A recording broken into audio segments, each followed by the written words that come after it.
রবিবারের সারাটা দিন সবার যেমনই কাটুক না কেন, বিকাল হলেই ইচ্ছা করে যে একটু ঘুরে আসি।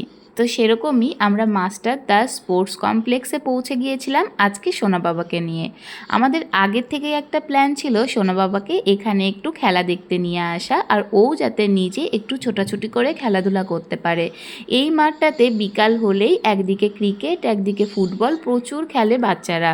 তবে এভাবে এসে যে স্বচক্ষে একদম ফাইনাল ফুটবল খেলা দেখতে পাবো সেটা কিন্তু আমরা একদম আশা করিনি। আর বাচ্চাগুলো এত ভালো খেলাগুলোকে রপ্ত করেছে দেখে আমি আর ওর বাবা দুজনে ভীষণ অবাক হয়ে যাচ্ছিলাম। আমরা দুজনেই ফুটবল ক্রিকেট যে কোনো খেলা দেখতেই কিন্তু ভীষণ পছন্দ করি। আর সেদিন বাইরে হচ্ছিল প্রচণ্ড হাওয়া, আর সেই জন্যই আমাদের অন্যান্য জায়গা যাওয়ার প্ল্যানিং থাকলেও আমরা সেখানের প্ল্যানিং ক্যান্সেল করে দিয়ে বাড়িতেই পৌঁছে যাই। আর বাড়িতে গিয়ে সোনা বাবা ওর বন্ধুদের সঙ্গেও আরও কিছুটা সময় ধরে খেলাধুলা করে, আর তারপর আমরা চলে যাই বাড়িতে। আজকের মতো টাটা, তোমরা সবাই ভালো থেকো।